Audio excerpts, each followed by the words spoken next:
അപ്പൊ നിങ്ങൾക്ക് എല്ലാവർക്കും മനസ്സിലാവുണ്ടാവും. കണ്ടപ്പോ തന്നെ നമ്മുടെ മറ്റേ ആ വീല് നമുക്കൊന്ന് നമ്മുടെ ലക്ക് എന്തിട്ടുണ്ടെന്ന് നോക്കാനാണ്.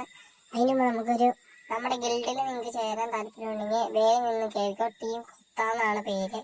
പിന്നെ 6 ലെവലാണ്. പിന്നെ ഈ 6 ലെവലിൽ അക്കൗണ്ടിൽ ഇങ്ങനെ കൂട്ടി കുത്താനുള്ള ഇമോട്ട് നിങ്ങൾക്ക് എടുക്കാൻ അറിയില്ല എന്നുള്ളത് എനിക്ക് കുറെ പേർക്ക് ഇല്ലാന്ന് പറയാം. അത് നമ്മളിങ്ങനെ സ്ക്രോൾ ചെയ്താൽ മതി. അവിടെ കാണുന്ന ആ ഒരു ബട്ടൺ നിന്ന് റെഡീം ചെയ്ത് കഴിഞ്ഞാൽ ഇപ്പൊ ചിലർക്കൊക്കെ അറിയായിരിക്കും, ചിലർക്ക് അറിയാൻ പാടാത്തവർക്ക് ഉപകാരമാണ്. എന്നാലും നമുക്ക് നമ്മുടെ ലക്കൊന്ന് നോക്കാം. ഓ നല്ല ലക്കിട്ടറ 60.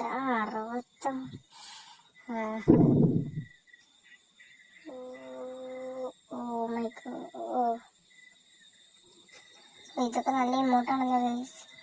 നമുക്ക് എടുക്കണമല്ലോ ഇതൊക്കെ ഗൈസ്. ഈ ഇമോട്ട് ഞാൻ എന്തായാലും എടുക്കും ഗൈസ്, ഉറപ്പാണ്. ഈ സാധനം ഞാൻ എന്തായാലും എടുക്കും, ഉറപ്പാണ്. ഇത് കഴിഞ്ഞതിൽ വന്നപ്പോൾ എനിക്ക് എടുക്കാൻ പറ്റത്തില്ല, വിഷമമായിരുന്നു. ഇത് നമുക്ക് എന്തായാലും എടുക്കണം, ഉറപ്പാണ്. നമുക്ക് സെറ്റ് ചെയ്യണം. ഈ ഇമോട്ട് നമുക്ക് എന്തായാലും എടുക്കാം, ഇല്ലെങ്കിൽ പിന്നെ നമ്മള് വെറുതെ ആയിപ്പോവും. അവിടെ ഈ ഇമോട്ട് നമുക്ക് എന്തായാലും എടുക്കാം, എന്തായാലും സെറ്റ് ചെയ്യാം. എല്ലാം ചാനൽ വരുമ്പോൾ സബ്സ്ക്രൈബ് ചെയ്യാം, നല്ല അല്ലെങ്കിൽ ഞാൻ കാണാണ്ടോ വേഗം പോയി സപ്പോർട്ട് ചെയ്യും.